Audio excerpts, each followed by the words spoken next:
ہم رمضان میں عبادات کی طرف جب بہت فوکس کرتے ہیں اور ہم چاہتے ہیں کہ ہم ڈھیر ساری عبادت کریں اور اب تعالیٰ کو راضی کریں، تو اس میں ہم بندوں کو بھول جاتے ہیں اور بندوں کے کاموں کو ہم بہت حقیر سمجھتے ہیں اور سمجھتے ہیں کہ گویا یہ تو وقت کا ضیاع ہے۔ ہر کسی کا خیر کا جو دروازہ ہے وہ مختلف ہے، اس کو ذہن میں رکھیں۔ کسی کے گھر میں کوئی بیمار ہوگا جس کی اس کو خدمت کرنی ہوگی، کسی کے گھر میں کوئی بوڑھا ہوگا جس کا اس کو خیال کرنا ہوگا، کسی کے گھر میں بچے ہوں گے جن کو بھی اس کو ساتھ ساتھ سنبھالنا ہوگا۔ اکثر ہم عورتیں اس سے اریٹیٹ ہوتی ہیں کہ میرا بھی تو روزہ تھا، اب میں سب کو ڈال کے دوں، اب میں سب کو پہلے یہ دوں، اب میں یہ کروں۔ ان سب کاموں کو بھی خوشی کے ساتھ کریں، اجر کی نیت سے کریں۔ دن کے کام بھی، راتوں کو جاگنا بھی، سحری بنانا بھی، سب کچھ یا اللہ تیری رضا کے لیے، تجھے خوش کرنے کے لیے ہے۔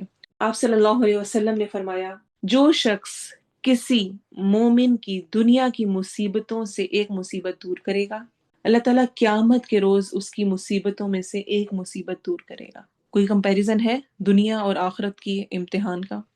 اور جس نے کسی تنگ دست کے لیے آسانی مہیا کی، اللہ تعالیٰ دنیا اور آخرت میں بھی اس کے لیے آسانی پیدا فرمائے گا۔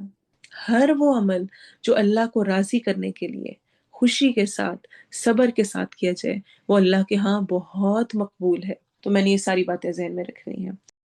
اور طبرانی کی حسن روایت ہے کہ ایک آدمی نبی صلی اللہ علیہ وسلم کی خدمت میں حاضر ہوا اور عرض کی، یا رسول اللہ صلی اللہ علیہ وسلم، لوگوں میں سے اللہ تعالیٰ کو سب سے زیادہ محبوب کون سا آدمی ہے؟ اور اعمال میں سے کون سا عمل اللہ تعالیٰ کو سب سے زیادہ محبوب ہے؟ رمضان ہے نا، ہم نے قرب الہی انشاءاللہ لینا ہے، تو ہمیں یہ پتا ہونا چاہیے کہ اللہ تعالیٰ کا سب سے فیوریٹ بندہ کون سا ہے، اللہ کو کون سا عمل سب سے زیادہ پسند ہے۔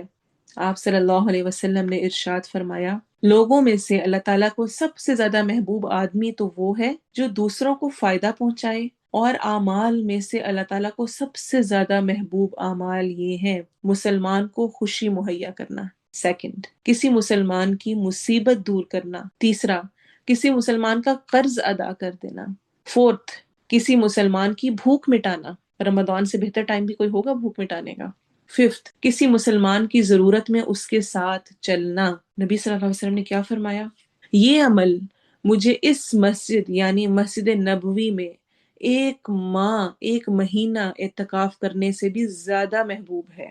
سکستھ جس نے غصہ پی لیا، حالانکہ اگر وہ غصہ نکالنا چاہتا تو نکال سکتا تھا، رمضان ہے، روزہ ہوگا، بھوک لگے گی، چڑچڑا پن آئے گا، بچے تنگ کریں گے، سسرال ہے اس میں باتیں سننے کو مل جائیں گی، مجھے غصہ آئے گا، میں کیا سوچوں گی؟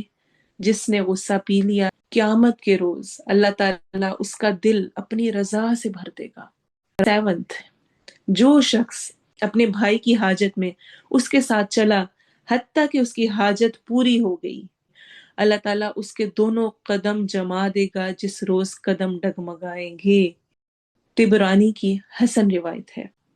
بہت خوبصورت الفاظ ہیں، ان 7 پوائنٹس کو اگر آپ لکھ کے لگا سکیں تو رمضان کی عبادات میں نے ساتھ ساتھ کہ انشاءاللہ لوگوں کے ساتھ بھی جب میرا انٹریکشن معاملات ہوں گے تو ان میں ان کو فائدہ دینے والا بننا ہے۔